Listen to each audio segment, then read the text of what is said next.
was what was confusing me. I'm like, what do men have to do with this product? Period. No pun intended. You know? Women know that men have been trained not to fight back. And I feel like this toxic femininity is taking advantage of that. That men are untrained on how to combat female aggression.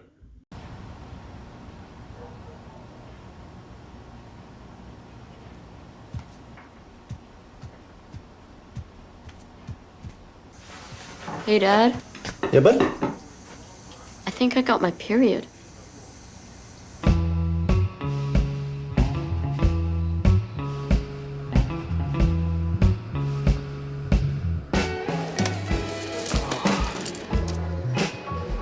Let me help you. Oh, thanks. Thanks. Then I'm gonna get you the lead on that. Do you have a tampon? Yeah. Thanks.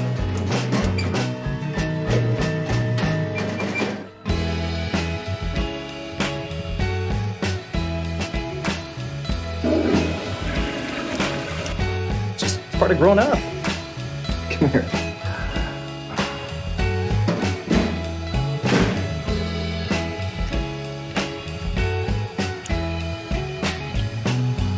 I'm on my period. Me too.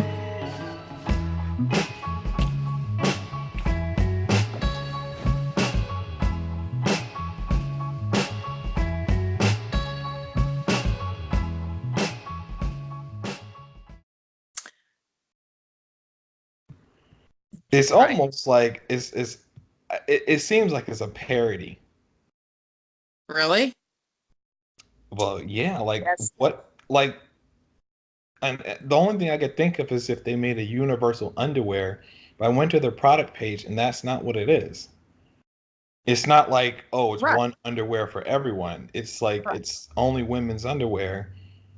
So it's like, well, what was the point? Why would you have a commercial with all men when your product is okay? That's something I guess different. No need for you're competing with tampons and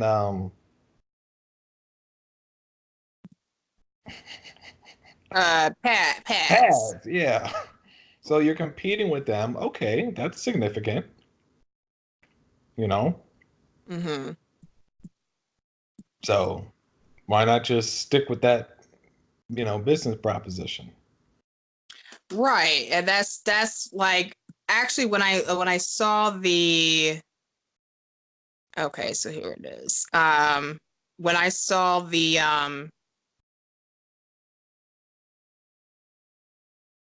yeah, because I'm kind of like watching it right now. So when it opens up, it starts with this young boy, Mm-hmm. right? Mm-hmm. Talking to his dad, adolescence, and then they show, I'm just like literally watching it. Then they're showing different men basically experiencing what women experience, the embarrassing like falling out of the menstruation pads, asking one another, do you happen to have a tampon or a pad? In the bathroom scenes, and then you have these athletic guys in the locker room. I'm literally just rewatching the video here. Then the father saying, oh, you're growing up now and stuff. And then you have these a sexual romantic situation encounter of them saying that they're on their periods. But that, especially at the end, okay, if we all had them, let me see what that said. At the end, like towards the end, let me see here. Like towards the end, though, when they're like in that, like I said, that kind of a romantic sexual situation, Mm-hmm. and he says, I'm on my period, and she says, me too. And then they start kissing, and then at the end says, if we all had them, maybe we'd be more comfortable with them. It's time to get comfortable. Okay. Underwear that absorbs your period, right? So my question is, who's the everybody? My question is, who's okay? So I just finished watching the video. I just wanted to recap it. I literally saw the video for the first time ever last night. Watching it, matter of fact, with my parents, you know, on the screen, and I just didn't even know how to respond. Like I didn't even understand what I had just watched. Did you watch it on live TV or was it on the Yes, internet? it was on live Oh, this television. was on live TV? Yes, it was on live TV last night. We were watching TV. It was with my parents. Watching TV last night. It was on live television and it just came on. And, Yeah. and I was just like, what was that? I was confused. I didn't understand the message with the product. So I was trying to, because I was just like, and then I even likened it to later on. I was like thinking about it today, and I was like, okay, it was kind of like that other commercial. Well, I was trying to compare. Is it like that other commercials that are trying to be provocative, like the Uncle Ben's rice commercial? Remember some years back, and all of a sudden they're in the kitchen. It's this steamy, sexual like scene to make it seem like Uncle Ben's is sexy now. Like, it's rice. Right. And I was like, almost like, okay, yeah. When that commercial came out, it threw me off guard. It was like, what is that? You're just selling rice, like, But at least it was like, okay, you're trying to make it sexy, okay. I mean, I don't, that's a stretch, but you got my attention, right? Whereas this commercial, it's almost like they're trying to make some sort of social I don't know, like sensibility or some sort of something more than just the product is what I was gathering. Well, it seems like, to me, like it seems like their product can't sell on its own, which I wouldn't know. But I mean, if you're trying to compete with tampons and pads, that's a big thing to compete with. So if you have a viable product, I would think would be able to stand on its own. If that's not, it's almost like saying it. Even apart from that, whether or not that's true, it's almost the only way I can make sense of it is to say, because we are a part of like almost like the anti-male movement is the only way I can make sense of it. Meaning, it's essentially the whole commercial was emasculating men. Yes. By in the physical sense, fantasizing of them as women. Women, yeah. Because menstruation is inherently related to female reproductive functionality. Yeah. So really, it's just like fantasizing men as women from biologically speaking. So, like from that standpoint of we are on board with the anti-male movement, that's kind of the only way I can make sense of them making a rash or being a part of the movement, social movement around gender right now. Is it's almost like saying, well, you can't make it reality, but one can wish. That was kind of the extent of it. It was utterly, I mean, bizarre to do that. And because even like with the Gillette commercial, it was like, well, that was just challenging,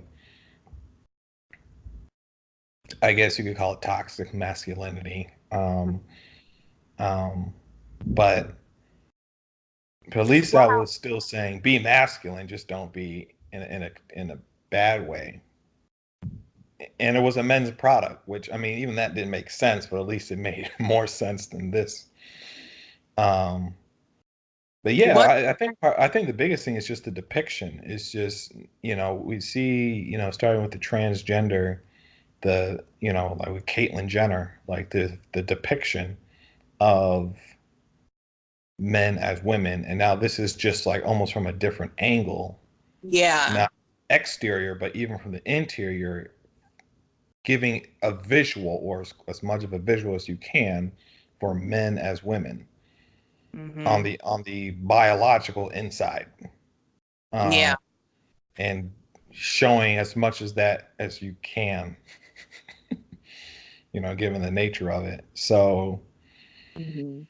yeah, it's just yeah, to be honest, I kind of didn't have a lot to say about it other than it just seems to be the only way I can make the most sense of it is if it's just another step in the progression of the anti-male movement. Okay, that's it. That's interesting. Because this is just for the mass audience. It's like I said, it was Yeah. regular, television. It may have been a cable network, but still, it's on television. It's not like it was on a social media site or Hulu or anything like that. But so I guess in my I similarly I was just like this is not about the product itself, because I agree the product would speak on its own. I have actually heard of this type of product before, so it wasn't the first time I've heard of underwear that hold women's menstruation, Mhm. which makes you question, is that even a product that you would want as a woman to have that there, a reusable like that. So that's the product in and of itself. But um, again, I did think it was very provocative. I thought it was a provocative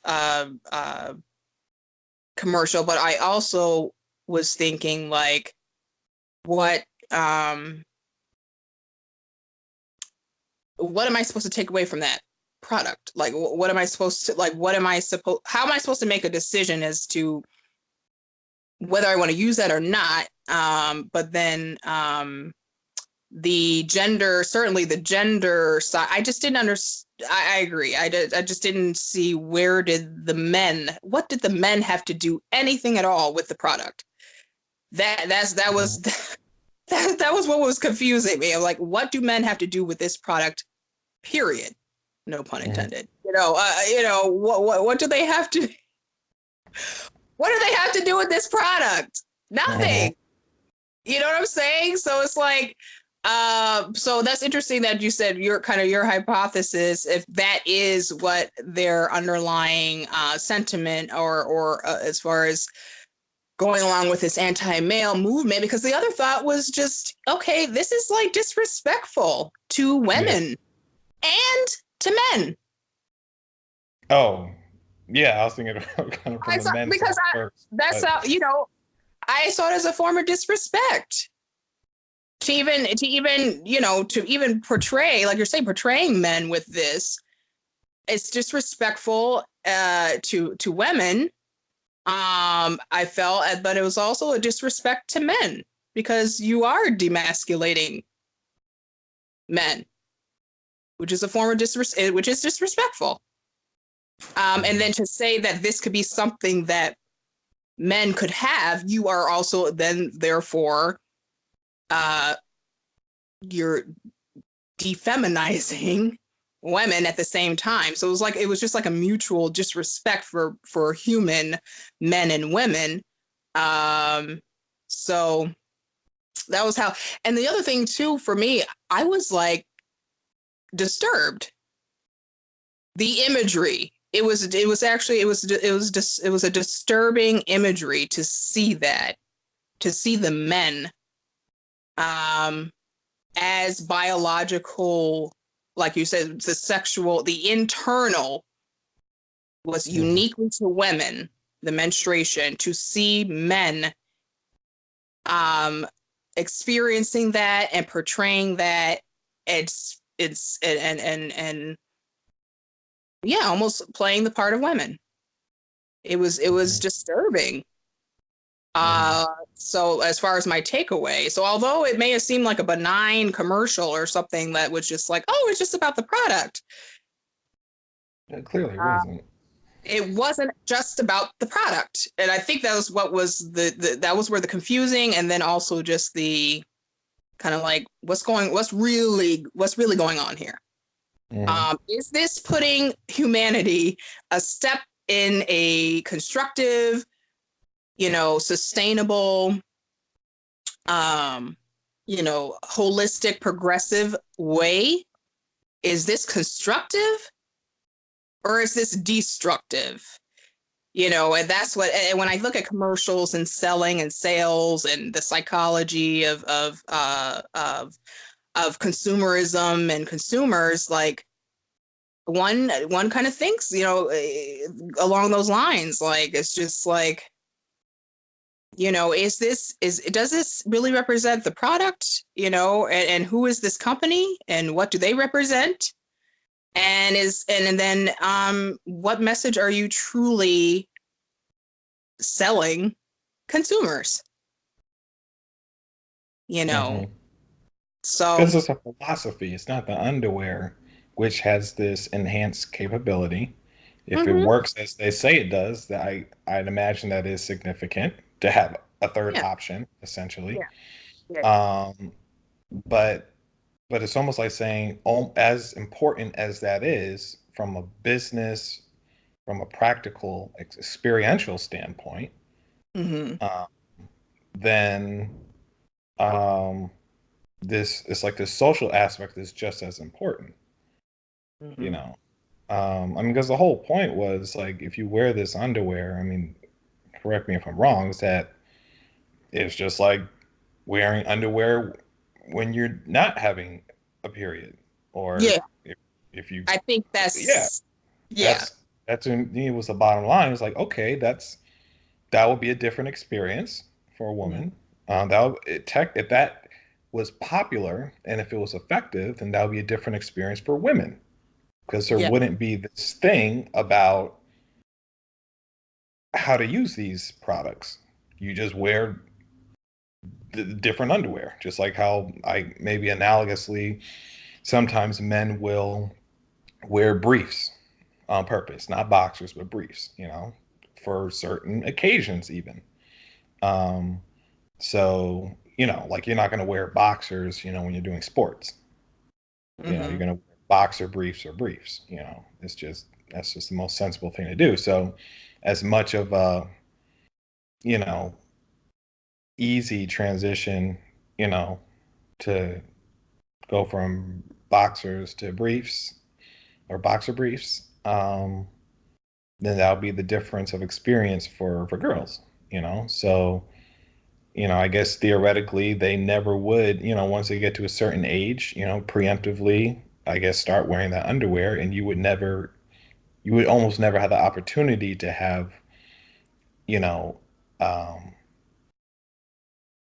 your clothes getting messed up or whatever like that, which they did portray, or your sheets, whatever. So okay, that would be a different experience. It would be a different social experience. Okay, maybe that is a positive thing.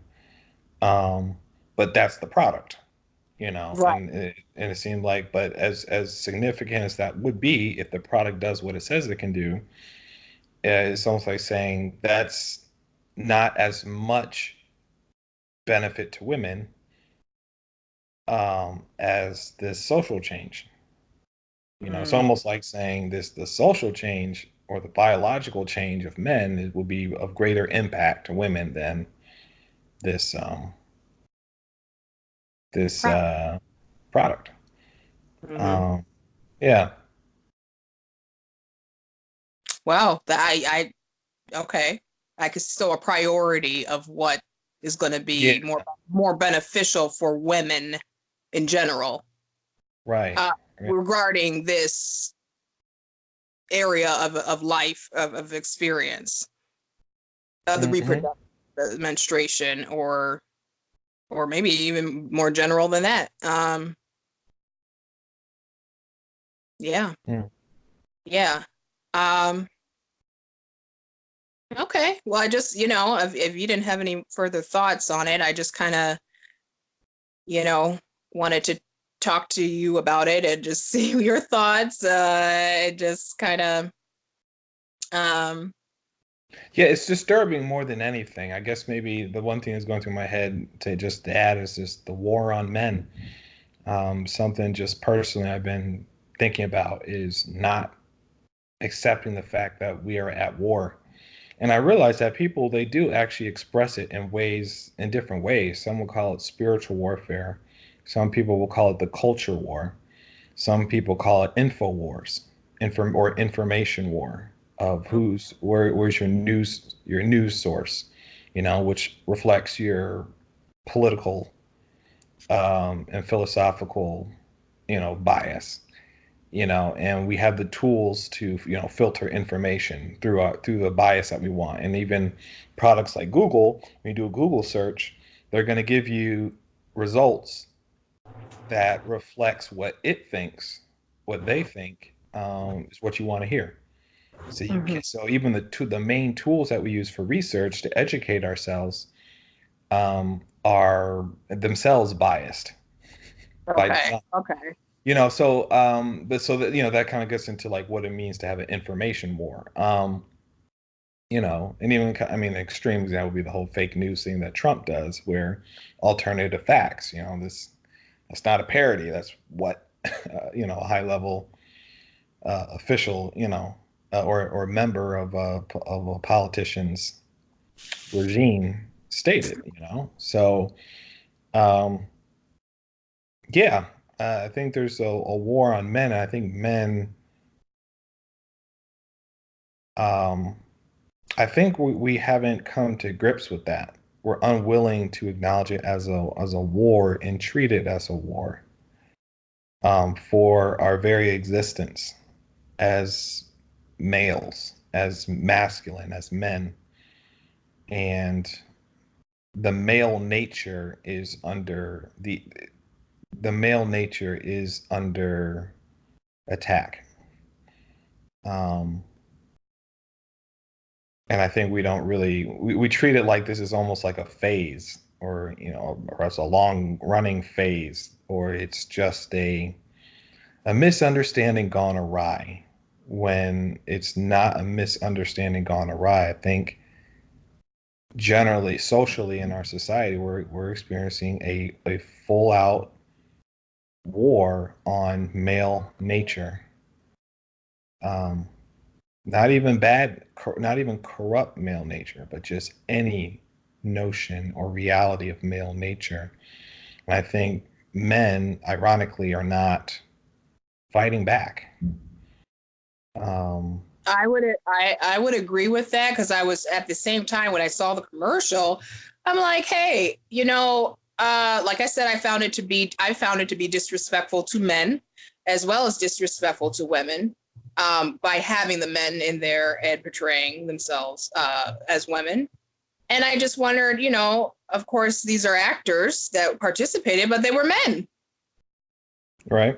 So I'm just saying that, well, I was, also thinking, like, would men, what would men's response be to this commercial, or even, like you said, the greater movement that's going on, if this anti-male movement, what is, I guess, and my thinking was that, well, they're probably not going to do anything about it, because that's how it's been. That the men just, they don't, by and large, they just don't do anything. But if what you're saying, as far as they're just unaware or don't understand the severity, the seriousness, the severity of it, of a war, not understanding it as a war. There's a difference between, like you said, a misunderstanding, even a struggle, an obstacle or something. No, but war is unique. Right. War is unique. War is unique, distinct from anything else. You're not looking to wound. You're not looking to weaken. You're looking to destroy. Yes. Good point. Good point. So, and again, what my mind goes to is who's fighting for, who's standing up for humanity, for true human beings, human males, human females. And this, I will say this this topic and this commercial just makes me think on that. So, you know, good stuff. Good stuff. Yeah. Yeah. Yeah. Wow. Yeah. I'll definitely think about that some more. And Mhm. hmm.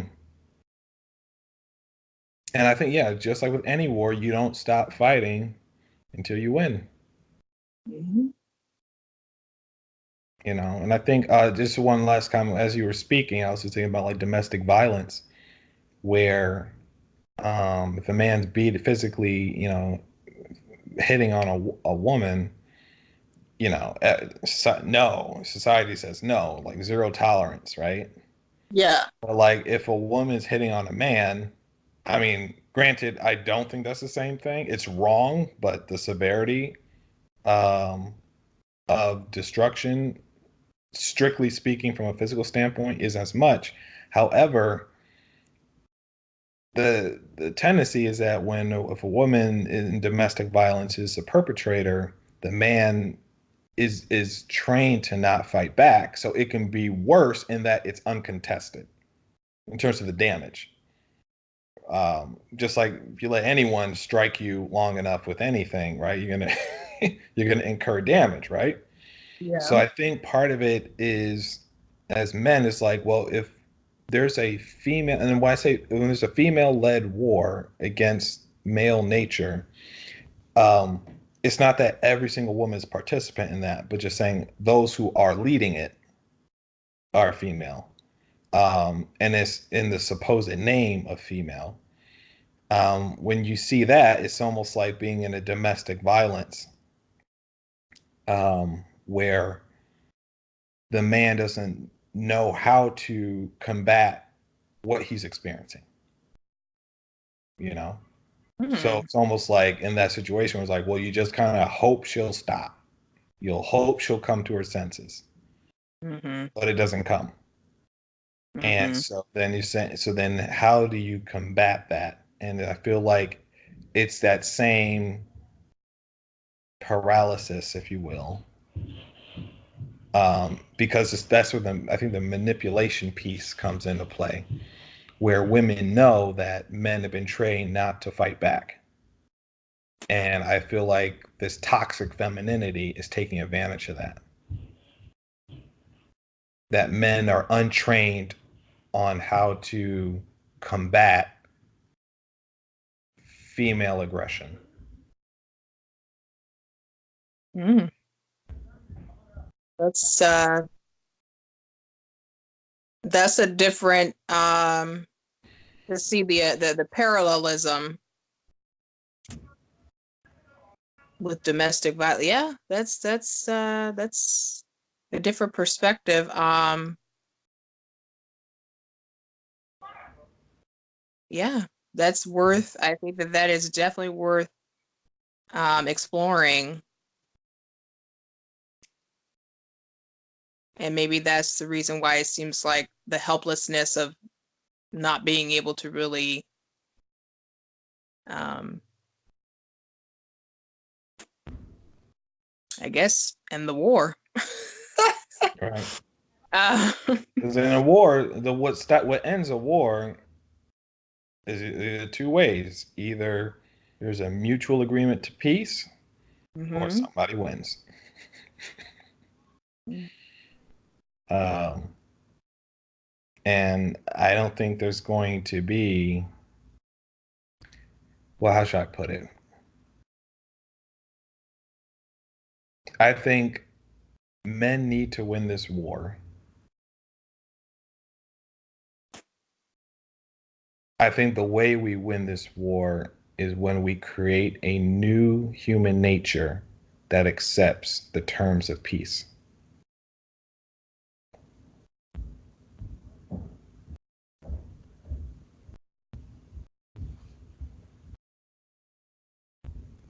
I think that's what I think it, we need to, the men need to take leadership in creating a new human nature where where all parties agree to peace terms, which is a mutual respect of each other's different natures, male and female, and a mutual respect of each other's value and their respective male and female natures.